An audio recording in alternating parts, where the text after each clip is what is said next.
produkciót láthatunk, egy vadonatúj duo formáció Csehországból, a Cseh Flying Bulls kötelékéből. Annyira újak, hogy a repülőgépek 2 hónapja érkeztek meg a gyárból, és ez az első hivatalos fellépés.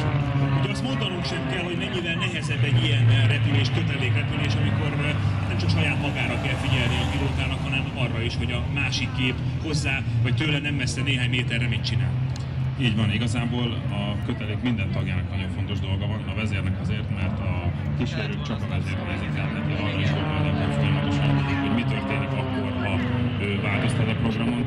A kísérők pedig folyamatosan a vezért nézik, ebből korábban voltak is különböző események, de szerencsére most már annyira szabályozva vannak mind a kiképzés, mind a gyakorlásnak a feladatai, hogy egyre komolyabb és egyre szűkebb bemutatókat láthatunk. A légtérben tehát a Flying Bulls kettőse.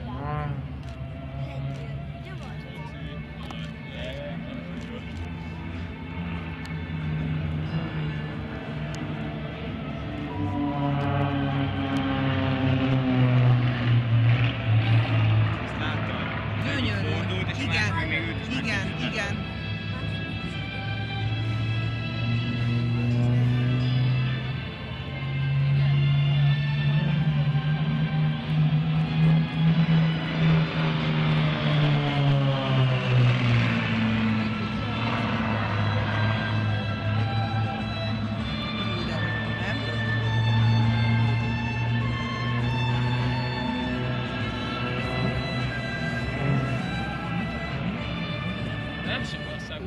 Talán ezek a képek is megmutatják azt, amiről az imént beszéltél, Gábor, hogy miért szeretik a pilóták és a résztvevők a budapesti versenyt. Azért ilyen gyönyörű háttér előtt ők is ritkán repülhetnek.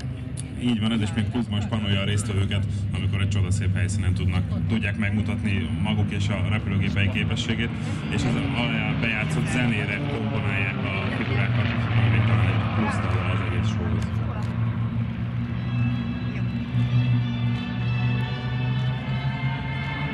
Igen, ezek nem jönnek le a Duna felé. Ezek nem.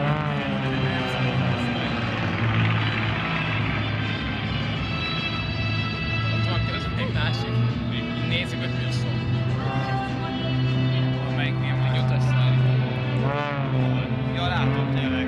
Fontos még megemlíteni, hogy ha bár úgy néz ki a kötelékrepülés, mint hogyha össze lennének kötve egy fix rúddal, vagy egy kötéllel, gyakorlatilag folyamatosan játszani kell, pont a különböző kerületi sebességek miatt folyamatosan játszani kell a gázzal, figyelni kell a pontos pozíció megtartására.